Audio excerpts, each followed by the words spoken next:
Welcome friends. तो आज हम पढ़ते हैं, अगला पार्ट 4 है ये।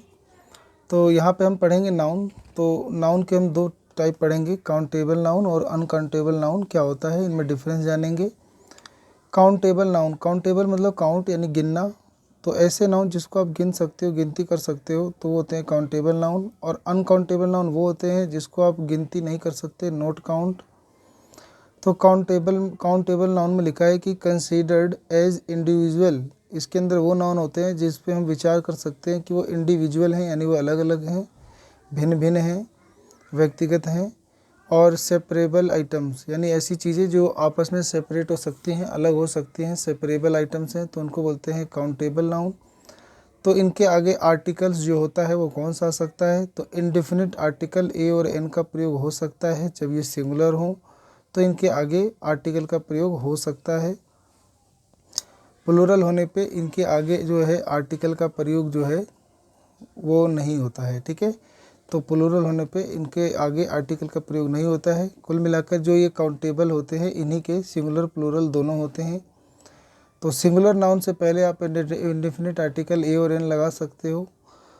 ठीक है, और सिंगुलर प्लूरल काउंटेबल के ही होते हैं, अनकाउंटेबल के सिंगुलर प्लूरल नहीं होते, सिर्फ सिंगुलर होते हैं। एग्जाम्पल के लिए कप आप गिन सकते हो, आपके घर में कितने कप हैं, तो ये आपका काउंटेबल नाउन हो गया। एम्बुलेंस आप गिन सकते हो, उन पर प्लेट नंबर होती हैं, तो आप इसको भी गिन सकते हो, ये काउंटेबल नाउन है। और फ़ोन वगैरह भी आप गिन सकते हो, तो ये आपके काउंटेबल नाउन है। और एग्जाम्पल में यहाँ लिखा है, जैसे ये वाला अनकाउंटेबल नाउन के बारे में लिखा है, ये नॉन काउंट, इसको आप गिन नहीं सकते, इसमें मास नाउन आते हैं, यानी मतलब मटेरियल नाउन आते हैं जो क्वांटिटी से या मतलब यूनिट से बने होते हैं। ठीक है, मतलब जो वस्तुओं से बने होते हैं।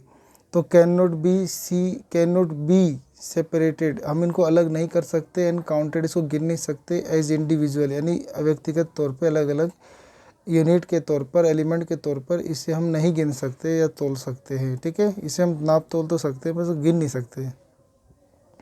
आगे लिखा है cannot take indefinite article, इनके आगे हम इंडिफिनिट आर्टिकल ए और एन का प्रयोग नहीं कर सकते। Nor can they be made plural, इनका हम प्लूरल नहीं बना सकते, ये सिंगुलर ही लिखे जाते हैं और यूज़ किए जाते हैं।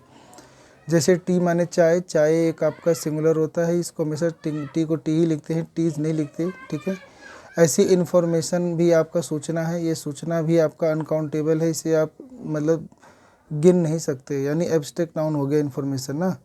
इक्विपमेंट माने सामग्री, आप गिन नहीं सकते, तो इसीलिए ये आपका अनकाउंटेबल नाउन है। तो नॉन अनकाउंटेबल नाउन को हम गिन नहीं सकते। अनकाउंटेबल नाउन में आपका आता है जैसे कि मास या एब्स्ट्रैक्ट नाउन, और इसके अंदर आपको जो आर्टिकल जो होता है इंडेफिनिट आर्टिकल का प्रयोग नहीं कर सकते, इनके आगे ए एन का प्रयोग नहीं कर सकते, और इसका प्लूरल नहीं होता। ठीक है, ये सब इसकी पहचान थी। अगला हम पढ़ेंगे कलेक्टिव नाउन के बारे में। ठीक है, कि कलेक्टिव नाउन क्या होता है। ठीक है, तो कलेक्टिव नाउन होता है समूहवाचक संख्या, जिसको आप मतलब समूह में गिन सकते हो।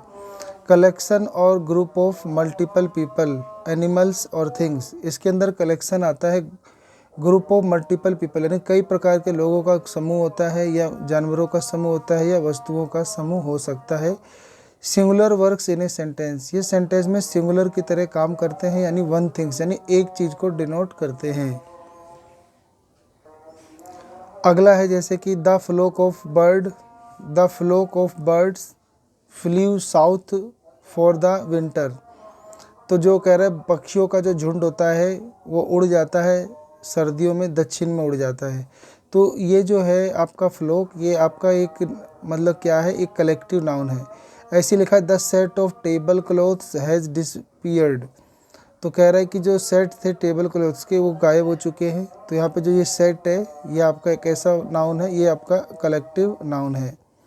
इनके आगे आप दादा लगा सकते हो, यानी इनके आगे डिफिनिट आर्टिकल दा लगा सकते हो, तब ये आपको एक वन थिंग्स या एक सिंगुलर वर्क की तरह काम करते हैं। एक सेंटेंस में एक सिंगुलर ग्रुप की बात करते हैं। ठीक है, अगला है कि एट्रीब्यूटिव नाउन। एट्रीब्यूटिव नाउन क्या होते हैं, इन्हें हम दूसरा नाम नाउन एडजंक्ट्स के नाम से जानते हैं, ADJUNCTS adjuncts. It modify other noun, तो एट्रीब्यूटिव नाउन वो होते हैं जो मॉडिफाई करते हैं किसी दूसरे नाउन को, यानी किसी दूसरे नाउन को गुण या विशेषता प्रदान करते हैं। जैसे लिखा है the resulting phrases is called a compound noun, और जो आपका रिजल्टिंग फ्रेज आता है ऐसे फ्रेज को अब कंपाउंड नाउन के नाम से भी पुकारते हो। जैसे लिखा है the boy plays with his toy soldier, तो यहाँ पे दो नाउन एक साथ आ रहा है, ठीक है। तो the boy play with his toy, तो बच्चा अपने खिलौने के साथ खेल रहा है, और खिलौने की पहचान बताने के लिए इसको मॉडिफाई करने के लिए हमने यहाँ सोल्जर यूज़ किया है, यानी एक नाउन को मॉडिफाई करने के लिए हमने एक और नाउन का यूज़ किया है। तो एक सेंटेंस में एक नाउन को मॉडिफाई करने के लिए दूसरे नाउन का प्रयोग किया जाता है, तो उसे एट्रीब्यूटिव नाउन कहते हैं या नाउन एडजंक्ट्स कहते हैं। अगला हम बात करेंगे कंपाउंड नाउन, कि कंपाउंड नाउन क्या होते हैं। तो वही दो या दो से ज़्यादा नाउन जब एक साथ प्रयोग हो जाते हैं तो उसे बोल देते हैं। तो लिखा है कि नाउन प्लस नाउन, यानी दो नाउन का एक साथ प्रयोग होना या एडजेक्टिव के साथ नाउन का प्रयोग होना। तो लिखा है कि made up of two noun, ये दो नाउन से बने होते हैं, और an adjective and a noun, या तो एक एडजेक्टिव और एक नाउन से मिलकर बना होता है, तो इसे कंपाउंड नाउन कहते हैं। जैसे वाटर बोतल, तो बोतल भी नाउन है, वाटर भी नाउन है, दो नाउन को एक साथ लिखा गया है वाटर बोतल, तो ये आपका कंपाउंड नाउन है। ऐसे लिखा है यहाँ पर डाइनिंग रूम, तो ये भी आपका कंपाउंड नाउन है। बैक पैक, ये भी आपका कंपाउंड नाउन है। पुलिस मैन, ये भी आपका कंपाउंड मतलब कंपाउंड नाउन है। पुलिस मैन का मतलब हुआ a police officer who is a man, एक पुलिस ऑफिसर जो एक मैन है तो उसे बोलते हैं पुलिस मैन। तो ये पुलिस मैन दो वर्ड है, पुलिस और मैन, तो दो नाउन का एक साथ इस्तेमाल हो रहा है। बैक पैक, तो बैक एक एडजेक्टिव है, पैक माने थैला, तो ये एक नाउन है, तो एक एडजेक्टिव और एक नाउन का भी प्रयोग कर सकते हैं, तो इसे कंपाउंड नाउन कहते हैं। डाइनिंग एडजेक्टिव है, रूम एक आपका नाउन है, तो एक एडजेक्टिव नाउन का प्रयोग साथ साथ हो रहा हो तो इसे बोलते हैं कंपाउंड नाउन, ठीक है। तो अब हम बात करेंगे नाउन फ्रेज की, कि नाउन फ्रेज क्या होते हैं। तो अगर एक नाउन के साथ उनके जो मॉडिफायर भी अगर साथ में यूज़ किए जाते हैं तो उसे नाउन फ्रेज कहते हैं। मॉडिफायर मतलब जो नाउन को मतलब गुण या विशेषता प्रदान करे, नाउन के बारे में स्पष्ट तौर पे कुछ बताएं। It is a group of two और मोर वर्ड्स, ये ना ग्रुप होता है दो या दो से अधिक शब्दों का, मतलब फ्रेज तो ग्रुप होता है दो या दो से अधिक शब्दों का।